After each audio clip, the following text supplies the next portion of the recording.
1 João 5, de 1 a 5. Já que a gente tem como tema geral a família que nasce da fé, então a gente vai falar da fé também, a fé que vence o mundo. E esse texto é realmente bastante importante para que a gente tenha noção do que é ser de Deus, o que é amar a Deus e o que é estar nesse mundo. Podemos fazer a leitura? Então, vamos lá.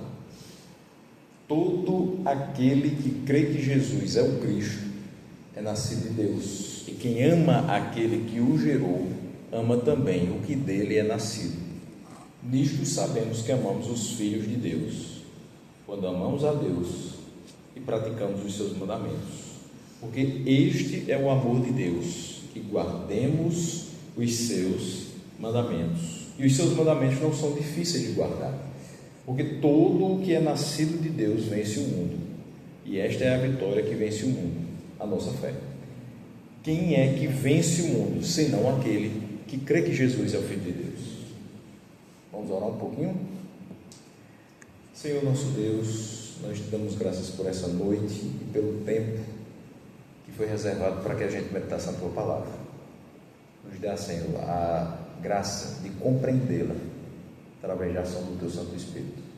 Nós oramos assim no nome de Jesus. Amém. Meus irmãos, dentro desse tema que nos foi proposto, eu quero trazer 3 considerações primeiro, para que a gente pense a respeito disso, principalmente da nossa época, do tempo que a gente está vivendo. O ímpio está adorando a ordem atual das coisas. Essa é a primeira coisa que eu gostaria de deixar bem claro. Aquele que não segue a Deus, aquele que não ama a Deus, aquele que não está nem interessado em saber o que é que Deus pensa ou falou na sua palavra, ele está achando tudo muito bom, porque nós estamos num tempo muito livre, não no sentido bom da palavra, mas um tempo em que parece que tudo é permitido, parece que não tem freio, não tem limite, parece que você pode fazer tudo sem pensar nas consequências do dia seguinte, parece que não existe amanhã, e aí todos querem fazer tudo até chegar à meia-noite, porque se amanhã não estiver vivo, mas pelo menos eu experimentei isso hoje, eu fiz isso hoje, eu já tive essa experiência ou aquela, enfim. Muito obrigado. E se você acha que enquanto você ama a Deus, você acha que o céu seria um momento perfeito, um lugar perfeito, a vinda de Cristo seria o melhor dos mundos, mas para muita gente, do jeito que está hoje, já é um sonho, porque acha-se que pode fazer aquilo que você bem entender, que não vai acontecer nada, nada mesmo, até porque não aconteceu nada até hoje. Então, se não aconteceu nada até hoje, provavelmente não vai acontecer até o final da minha vida. E muitas pessoas estão tendo a oportunidade de colocar para fora tudo o que ocupa o seu coração. Nunca foi tão verdadeira a frase bíblica: a boca fala do que o coração está cheio. Só que hoje a gente percebe que também a rede social fala do que o coração está cheio. O meu comportamento fala do que o meu coração está cheio. A minha relação com as outras pessoas, com os meus amigos, com minha família, comigo mesmo, diz muito do que preenche o meu coração. E hoje a gente percebe como é muito fácil se apresentar e se mostrar e se colocar diante das outras pessoas e diante desse mundo sem que alguma coisa nos cause vergonha. Antigamente, não tão antigamente assim, mas há 5, 10, 15 anos no máximo, certas coisas que hoje são legais, que são tops, né? que você não teria problema, que hoje você não tem problema algum de dizer assim: isso aqui eu gosto, isso aqui faz parte das minhas preferências. Seria coisas que você diria assim: não, isso aí não dá certo. Isso é vergonhoso. Isso não está na palavra de Deus. Não deve ser assim que uma pessoa deve pensar, não deve ser assim que a pessoa deve agir, não deve ser assim que a pessoa deve falar. Mas as coisas foram mudando. E cada vez menos as pessoas têm medo de ser criticadas pelas suas práticas pecaminosas. Por quê? Porque muitas delas foram normalizadas. Uma segunda questão que eu gostaria de trazer é que só quem está buscando firmeza doutrinária e firmeza de conduta, de comportamento nesse mundo é quem ama a Deus, é quem foi transformado por Ele, por meio de Cristo. Se você for evangelizar uma pessoa e disser assim: olha, se você crê em Cristo, você vai mudar de vida, Ele vai transformar a sua vida. Muitas pessoas vão dizer: mas eu não quero ter minha vida transformada. Tá bom, gente, não. Eu quero permanecer do jeito que eu estou. Não estou achando nada demais o que eu estou vivendo. E você brigando com a sua própria carne para que você permaneça no caminho de Deus. Então você está ali todos os dias, tendo todas as tentações que os outros têm. A grande diferença é que você está buscando uma firmeza de conduta através da palavra, enquanto outros vão dizer: está tudo certo, eu não quero ter minha vida transformada, eu não quero ter essa mudança radical que tanto esses crentes falam. Quero. Veja, aquele que busca essa firmeza é aquele que teve a sua visão de mundo substituída por uma visão cristã. Eu vou olhar para todas as coisas que estão ao redor da minha vida, ao meu redor, e vou pensar o seguinte: o que Cristo pensaria disso? Como ele se comportaria diante disso? O que ele diria a respeito? Como seria isso? É uma pessoa que teve as suas prioridades trocadas. Quando Deus me alcança, a minha prioridade não é mais a que eu tinha antes. Eu poderia pensar: olha, minha prioridade hoje é a minha família. Só que ele diz que aquele que busca estar mais com a família do que com ele, não é digno dele. Quando ele chama para que alguém siga ele, diz assim: deixa primeiro me despedir da minha família, depois eu vou lhe seguir. Às vezes a gente diz: não, minha prioridade agora é a minha carreira profissional, eu preciso passar no concurso, eu preciso ter um trabalho mais estável, depois disso eu vou seguir a Deus. Quem tem a visão cristã diz: não, isso vai ser uma consequência do meu esforço e daquilo que Deus me capacitar, mas não é a prioridade da minha vida. Porque eu posso ter até um trabalho, eu posso ter estudo, mas se eu não tiver a Deus, eu não tenho absolutamente nada. Esse é o grande pensamento. É alguém que teve um coração convertido em todas as áreas, e todas as áreas da sua vida foram impactadas pelo Evangelho. Só essas pessoas estão buscando firmeza na palavra, estão buscando firmeza de conduta nesse mundo. Então, o que eu vou falar nesses 5 versículos é bem direcionado a essas pessoas. Não que não seja também direcionado a quem não conhece a Cristo, quem não teve uma experiência pessoal com Ele, mas é porque você precisa compreender o que é amar a Cristo. Para compreender o que é amar a Cristo, você precisa ter conhecido a Ele. É difícil você dizer assim: eu amo alguém que você nunca viu na vida. É difícil você dizer: eu amo alguém que você não tem relacionamento com essa pessoa. E óbvio, você não vê a Cristo, você não toca em Cristo, mas você sabe quem Ele é, sabe a importância que Ele tem na sua vida.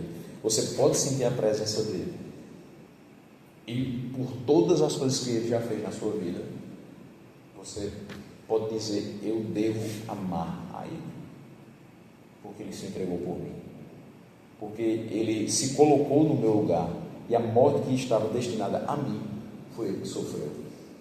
Então, o primeiro versículo que a gente leu foi o versículo 1, ele diz: todo aquele que crê que Jesus é o Cristo, é nascido de Deus, e quem ama aquele que o gerou, ama também o que dele é nascido.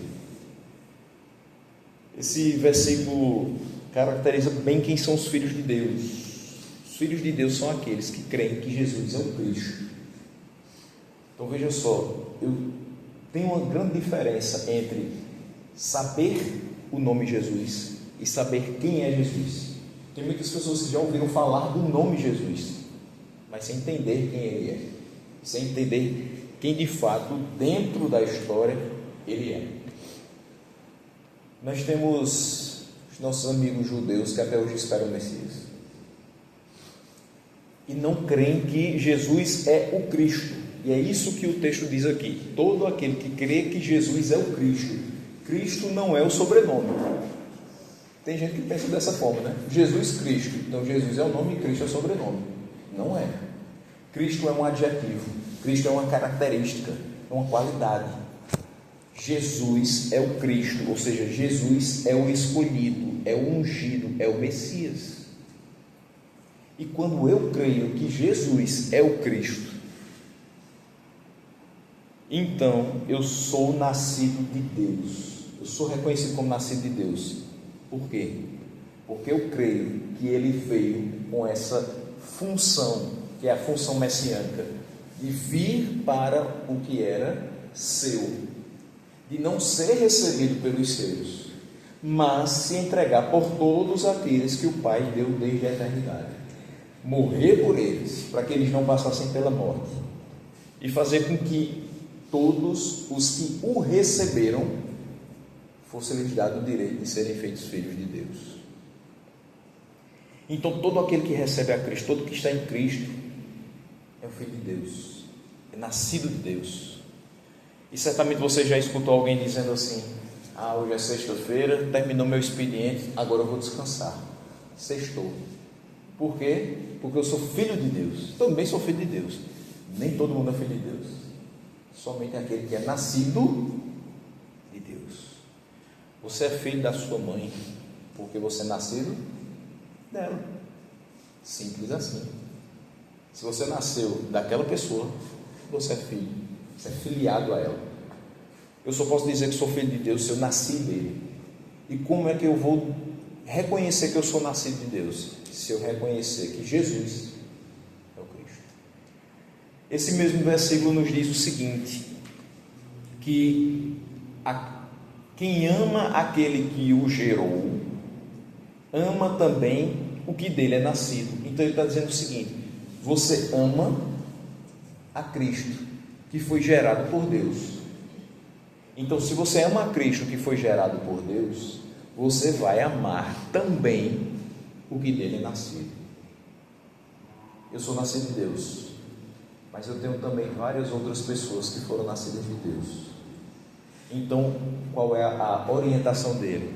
Que se você ama a Deus que gerou a Cristo, ame também todo aquele que crê que Jesus é o Cristo e dele também foi nascido.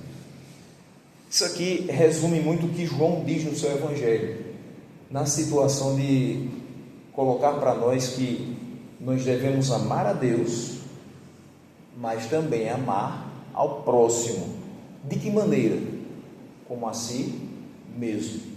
Ou seja, eu sou nascido de Deus, eu amo a mim mesmo, mas eu amo também o meu próximo, que também é nascido de Deus. Esse é o versículo 1. E é interessante perceber no que isso implica na vida da gente. Crer que Jesus é um ungido de Deus nos traz a certeza de que somente nele nós temos a salvação. Você pode ser a melhor pessoa do mundo e as pessoas reconhecerem isso em você, mas você não vai ser salvo por conta da sua bondade, por conta das suas obras. Você vai ser salvo pelos méritos de Cristo, porque você crê que ele é o Cristo nascido de Deus. E se você crê nele e você tem certeza que somente nele você tem a salvação, você também vai ter a certeza que somente por ele você tem perdão de pecados. Quando você erra, a quem você ora? A quem você recorre para que o seu pecado seja perdoado? Ou você deixa para lá? Errei, deixa para lá. Quando você erra, você sente que erra. Quando você erra, você deve ficar mal porque errou. Existe um Espírito Santo dentro de você dizendo o tempo todo: opa, isso aqui não deu certo, isso aqui não foi bom, isso aqui não foi condizente com a palavra de Deus e nem com o Deus que você diz amar. Então, você recorre a Jesus, que é o Cristo, cujo sangue pode perdoar pecados. A palavra diz que Ele é o Cordeiro de Deus que tira o pecado do mundo.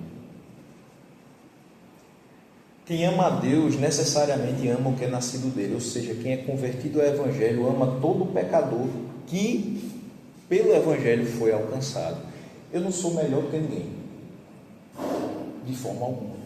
Então também não posso dizer a alguma pessoa que ela deva fazer isso, isso e aquilo, se eu não fizer. Eu não posso de forma alguma dizer para alguma pessoa: olha, você é inferior a mim porque eu sou crente.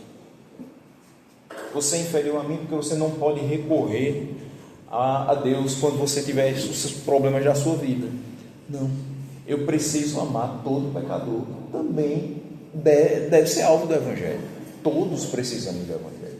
Todos precisamos de Deus. Todos precisamos ter os pecados perdoados. E pense diferente. Pense bem nisso aqui. Nós somos de gerações diferentes. Principalmente de mim para vocês. São gerações bem diferentes. Talvez eu tenha idade de ser pai de alguém aqui. Mas o que diferencia a gente não é somente a idade. A gente teve criações diferentes. Certamente seus pais criaram você de um jeito que os pais de outra pessoa já tiveram outras características nessa criação. Cada um vai receber um tipo de abordagem nessa criação. Mas ainda nós temos diferentes opiniões sobre vários aspectos da vida. Se a gente fosse abrir aqui, o tema é tal, ia haver uma diferença grande nas opiniões. Alguém concordaria, alguém discordaria, alguém diria isso aqui é bom, outro diria não, isso aqui não presta, e assim por diante. Mas quanto ao fato de termos sido salvos pela graça, não há diferença. Você foi salvo pela graça, eu fui salvo pela graça. Então eu não tenho por que haver uma diferença de relacionamento entre nós se nós fomos alvo da mesma graça, da mesma misericórdia e da mesma bondade. Nós, no versículo 2, enxergamos aqui o seguinte: nisto sabemos que amamos os filhos de Deus, quando amamos a Deus e praticamos os seus mandamentos. Veja só, como é que nós conseguimos amar a Deus e aos seus filhos de uma maneira genuína, do seu agrado, obedecendo os seus mandamentos. Quantos são os mandamentos? Quantos são? Ele fez ali assim, ó, duas mãos, né? 10 mandamentos. Só que esses 10 mandamentos podem se resumir em quantos? 2 mandamentos. Eu amo a Deus sobre todas as coisas e ao próximo como a mim mesmo. Ou seja, eu amo a Deus porque eu obedeço a este mandamento, que resume toda aquela primeira parte dos 10, certo? Os 4 primeiros. Só que eu também amo os filhos de Deus de maneira genuína, do seu agrado, obedecendo ao segundo mandamento, que resume os outros 6, que são questões de relacionamento pessoal. Você não roubar, não matar, você não cobiçar o que é do outro. Enfim, como amar a Deus nesse mundo? Eu preciso obedecer os seus mandamentos. Como amar os filhos de Deus nesse mundo? Obedecendo os seus mandamentos, porque Ele nos ordena a amar os outros como Ele nos amou. Perceba, você pode fazer uma autocrítica, não só agora, na sua vida. Você sabe que você tem defeitos. Acho que ninguém aqui seria narcisista ao ponto de dizer assim: não, eu sou perfeito. Não dá. Você tem defeitos. Só que tem defeitos que são suportáveis. É por isso que você consegue se relacionar com as outras pessoas, porque elas suportam os seus defeitos.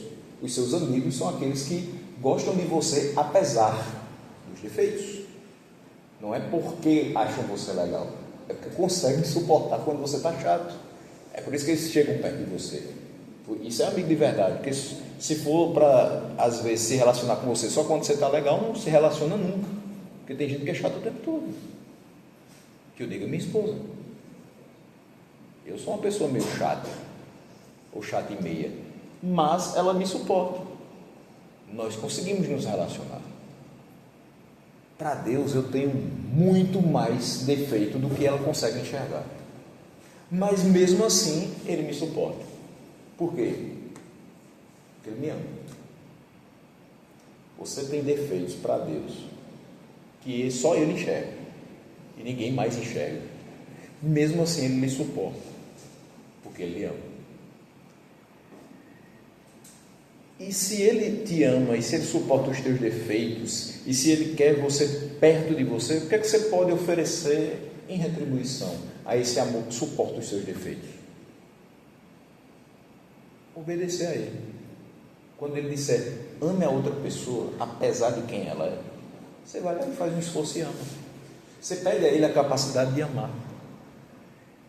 E Ele diz, ame como a si mesmo. Então, o que você quer para você, você deseja para aquela outra pessoa, mas não é a mesma coisa, porque às vezes você quer uma coisa que vai ser ruim para outra. Então não é bem o que eu quero para mim, eu quero para o outro, é do jeito que eu quero ser tratado, eu vou desejar que aquela pessoa também alcance isso, que ela também seja tratada do jeito que ela quer ser tratada. Então eu quero gentileza, se ela espera gentileza, que ela receba também. Eu espero ser escutado, compreendido, que ela alcance também a escuta, a compreensão. Ele ordena que a gente não cobice nada do que é do próximo. Ele se agrada da unidade, da união no meio do seu povo. O Salmo 133 fala isso. Meus irmãos, faz muito tempo que eu escutei uma pregação do Salmo 133. Sabe por quê? Porque é difícil você olhar para outra pessoa e dizer, meu irmão, eu te amo. Chega a dar uma agonia quando você vai para a igreja e alguém diz assim, olhe para o irmão que está do seu lado e diga, meu irmão, eu te amo. E mesmo que seja em Cristo Jesus, você fica assim, pastor, eu nem conheço essa pessoa, como é que eu vou dizer que eu amo essa pessoa? Ela é visitante, é a primeira vez que ela está vindo na igreja, aí eu vou dizer que amo, ela vai pensar logo alguma coisa errada de mim. E às vezes pode até pensar mesmo. Mas a questão é simples. A gente precisa fazer isso. Não é porque o pastor mandou falar. É que a gente precisa amar e ser unido ao nosso irmão. É difícil. Porque a gente vai sempre olhar primeiramente para as coisas que a gente não gosta. A gente vai olhar para as coisas que são diferentes daquilo que a gente é. A gente coloca muito mais em vista o defeito do irmão do que a virtude. Mas a gente precisa olhar mais fundo. A gente precisa olhar além disso e pedir a Deus, Senhor, gera no meu coração esse amor, essa vontade de estar perto do meu irmão, independente de quem ele seja do que ele tem feito. O versículo 3 diz para a gente o seguinte, porque este é o amor de Deus, que guardemos os seus mandamentos. Os seus mandamentos não são difíceis de guardar. Interessante que tem outra versão que diz assim, os mandamentos de Deus não são penosos. E é justamente isso. Nós evidenciamos que amamos a Deus quando nós obedecemos os seus mandamentos. Eu não posso abrir a boca para dizer que eu amo a Deus se eu sou desobediente a qualquer um dos seus mandamentos. Tiago diz uma coisa, dos 10 mandamentos que existem, se eu não cumprir com um, eu sou culpado de todos. Olha que tarefa difícil. Eu tenho 10, se eu erro em um, eu já sou culpado dos outros 9. Então é tipo uma prova que você acerta uma questão, mas se você erra a segunda, anula a que você acertou. Eu já fiz esse tipo de prova na minha vida, é horrível, porque você não vai ter nunca uma nota alta, porque você comete erros e você vai perder daquilo que você acertou. Ou seja, não depende do que você acerta, depende do que Deus faz por você. A vida cristã não depende daquilo que eu faço, é daquilo que Ele não me deixa fazer. É como aqui.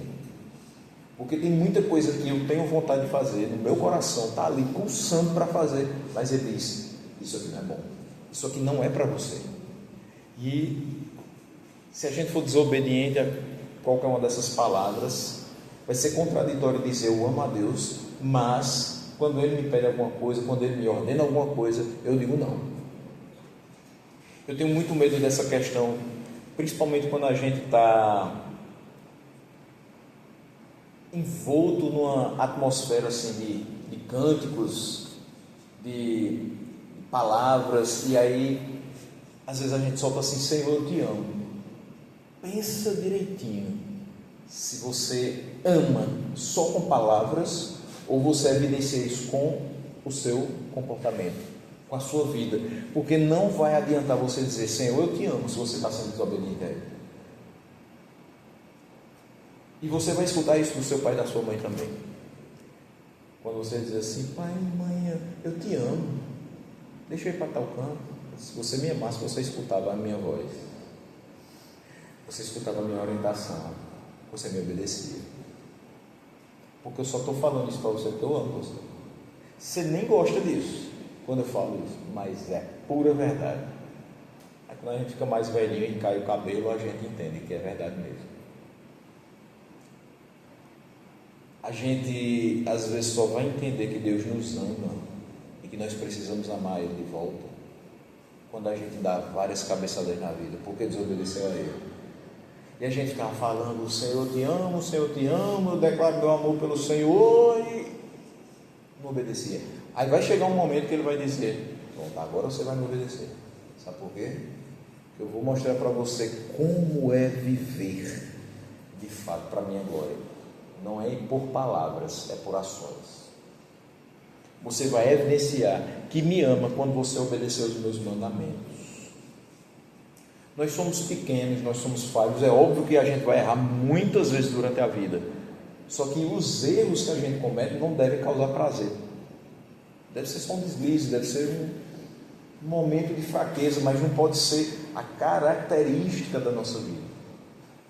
Para que a gente possa afirmar categoricamente: eu amo a Deus, eu preciso lutar constantemente e consistentemente contra o pecado.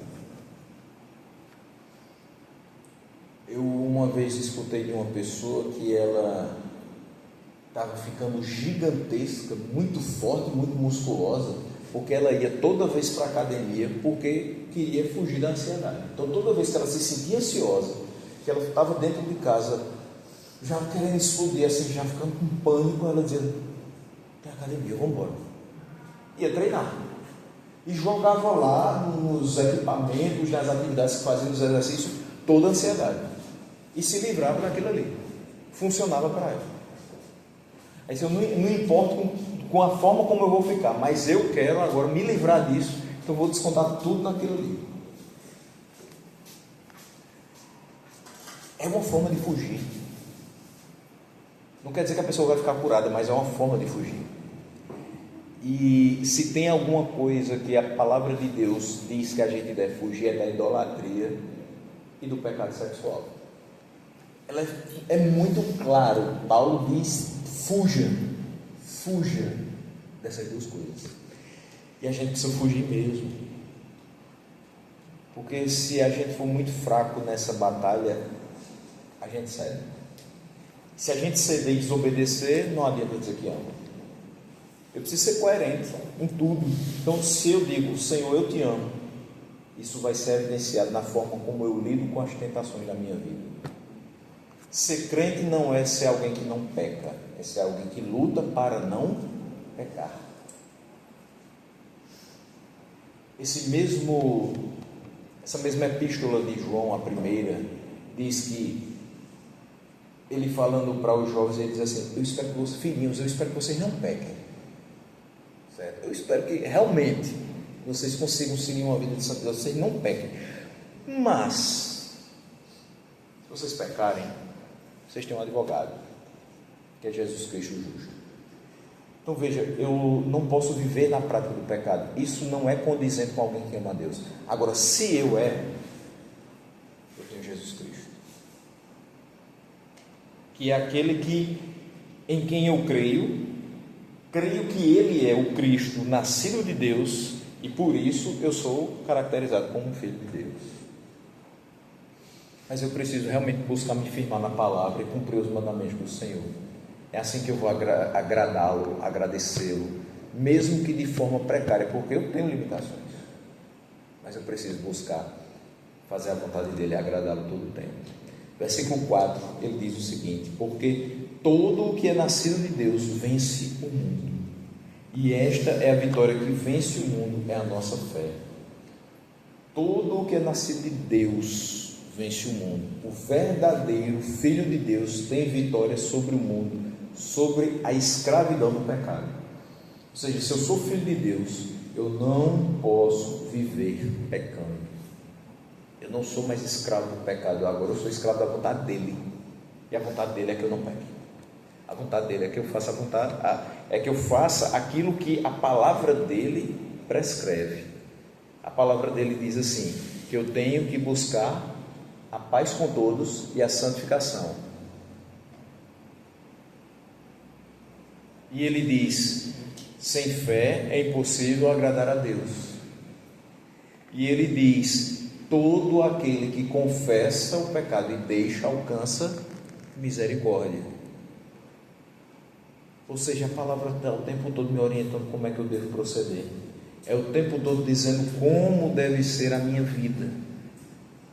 E ainda me mostra que eu tenho algo que me ajuda a vencer o mundo, que é a minha fé. Eu creio em Jesus e eu sei que Ele é o Cristo e que Ele é nascido de Deus. E esse Jesus disse em João 16:33 que nesse mundo a gente vai ter aflições, mas pode ter bom ânimo. Por quê? Porque Ele venceu o mundo. Então, se Ele venceu o mundo, quem tem fé nele vence o mundo. Ele diz: essa é a vitória que nós temos sobre o mundo, é a nossa fé. Nós cremos que Deus vai prover tudo de que necessitamos. Nós podemos recorrer a Ele desde o pão de cada dia até a sabedoria para conduzir a nossa vida. Se isso é verdade, você precisa de mais alguém para auxiliar o seu caminho sobre a terra? Você vai pedir ajuda a mais alguém? Você vai pedir sabedoria a mais alguém, se Ele pode te dar tudo isso? É a intervenção divina por meio do Espírito Santo que refreia o pecado em nós, faz com que a gente não dê vazão à natureza pecaminosa. Veja, eu só posso vencer o pecado quando aquele que é totalmente bom invade o meu ser, que é totalmente mau. Se não for assim, eu vou ceder. Se não for assim, eu vou errar. Mas o Espírito Santo que existe em mim, que mora em mim, me faz refrear esse pecado. É quando eu penso em falar alguma coisa grosseira para alguém, eu paro. Não é porque eu entendi que é ruim, é porque Ele me mostrou que seria ruim. É quando eu vou mentir para me livrar de alguma situação, e Ele faz com que eu pare e diga a verdade, mesmo com prejuízo.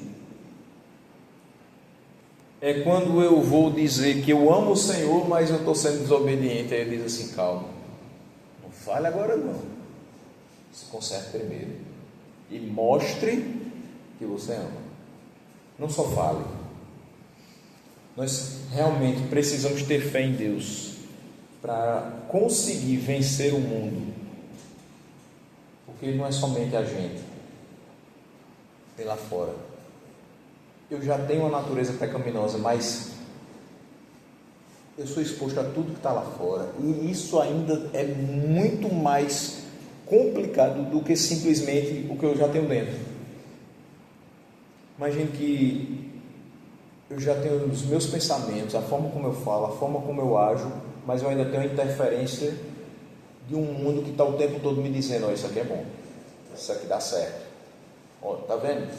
Não pegaram ele, então você pode fazer a mesma coisa. Está vendo? Várias pessoas se livrando, mesmo fazendo coisas erradas, faça também. E a gente só pode resistir a isso tudo quando a gente pede ajuda a Deus, quando a gente tem fé nele, e quando a gente pede sabedoria para não fazer aquilo que dizem que é bom, mas fazer aquilo que é a vontade dele. E para encerrar, tem um versículo 5 que diz para a gente o seguinte: quem é que vence o mundo, senão aquele que crê que Jesus é o Filho de Deus? Nós concluímos que quem é aquele que vence o mundo? Aquele que crê que Jesus é o Filho de Deus, aquele que crê que em Cristo foi feita uma nova criação. Veja, Romanos 8:1 diz que não há condenação para os que estão em Cristo Jesus. Por que não há condenação para os que estão em Cristo Jesus? Aí eu vou um pouquinho além para Coríntios. 2 Coríntios 5:17, o que é que diz? Aquele que está em Cristo é nova criatura. As coisas velhas já passaram, eis que se fizeram novas. Então, não há mais condenação para mim, porque eu estou em Cristo. E todo que está em Cristo é uma nova criação, ou seja, é uma nova vida. Se esqueça do que passou, se esqueça do que você fez e comece a viver de forma diferente. É dessa maneira que você vence o mundo. É quando você se entrega a Cristo, Ele limpa os seus pecados, Ele faz você uma nova criação, Ele dá a oportunidade de viver em novidade de vida, de viver de forma diferente, de viver de uma forma que glorifique a Ele, de uma forma que agrade a Ele. Aquele que crê em Cristo, ele crê também que ele foi eleito antes da fundação do mundo para fazer parte de um povo de propriedade exclusiva de Deus. Ou seja, você tem um dom, você não pode viver do jeito que você quer, você não pode viver de acordo com a sua cabeça, do jeito que dá na telha, como as pessoas falam. Você tem alguém que tem a sua propriedade exclusiva. E aí você poderia dizer: sim, quer dizer que eu sou uma propriedade e alguém tem minha propriedade exclusiva? Justamente, você foi comprado. E qual foi o preço que foi pago por você? O sangue que foi derramado na cruz, para que você pertencesse à família de Deus através do sacrifício de Cristo. Você foi alvo de uma vivificação. Por quê? Porque antes desse sacrifício, você e eu éramos mortos. Estávamos todos mortos em delitos e pecados. Você também foi alvo de uma justificação, porque o sangue de Cristo cobriu aquela multidão de pecados que a gente cometeu e que a gente ainda comete. Sendo assim, todos os aspectos da minha vida devem ser voltados agora para o louvor da glória daquele que me salvou, daquele que entregou o seu Filho para me justificar, daquele que colocou dentro de mim o Espírito Santo para me manter num processo de santificação e vivendo uma vida que agrade a Ele, mesmo no mundo como que a gente vive. Então, como permanecer amando a Deus no mundo que a gente vive? Lembrando que a gente é filho dele e que a sua palavra nos traz orientações para viver como filhos de Deus. Ou seja, não posso esquecer disso aqui. Eu não posso ficar com essa palavra fechada durante o mês inteiro sem perceber a importância que ela tem quando é lida, entendida e aplicada. Eu preciso viver como um habitante da terra, mas me comportando como um cidadão dos céus. Ele diz: eu não sou daqui, eles também não são. E na sua oração sacerdotal ele diz: eu não peço que os tire do mundo, ou seja, a gente tem que estar aqui, mas ele diz: eu te peço apenas que os livre do mal. Então nós precisamos viver aqui, mas fugindo do mal, fugindo da sua aparência, vivendo como filhos de Deus, como cidadãos dos céus, vivendo como quem não tem esperança de viver mais 30, 40 anos aqui, não fazendo planos para quando a gente tiver 70, 80 anos aqui, mas fazendo planos para se encontrar com Ele. Até porque pode ser a qualquer momento. E quando eu digo isso, não é para assustar você sair daqui dizendo assim: o pastor falou que eu posso morrer a qualquer momento. Imagine se amanhã eu morrer. Foi o pastor que falou, jogou praga em mim. Não. É porque faz só 13 dias que eu estava segurando a mão do meu pai.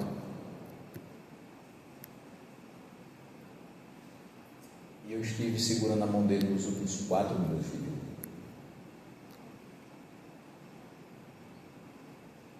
Ele faleceu no dia 24 de agosto. E eu vi o coração parando de bater. A gente tinha comemorado 4 dias antes o aniversário dele. A gente estava comendo pizza junto. E aí você vê que realmente pode acontecer a qualquer momento. E se pode acontecer a qualquer momento, o que foi que você fez até aquele momento? Como foi sua vida diante de Deus até aquele momento? Você amou a Deus nesse mundo? Você fez de tudo para obedecê-lo, apesar das suas limitações e apesar do mundo que a gente vive, tão conturbado? Escutar que ele foi um homem de Deus me conforta muito. Escutar as pessoas falando que ele deu um testemunho de fé durante os 3 anos que ele passou doente, se tratando de câncer e outras coisas, também conforta. Mas o que vai confortar mesmo é quando a gente chegar no final da vida e disser assim: eu fiz o que Deus pediu, eu fiz o que Ele ordenou na sua palavra. E as pessoas vão falar de mim o que falaram dos meus pais. Eu busquei a sua palavra, eu fiz a sua vontade, eu tentei ao máximo ficar longe do mal, eu busquei auxílio do Espírito dele para que eu não fizesse algo que o entristecesse, algo que manchasse a santidade dele.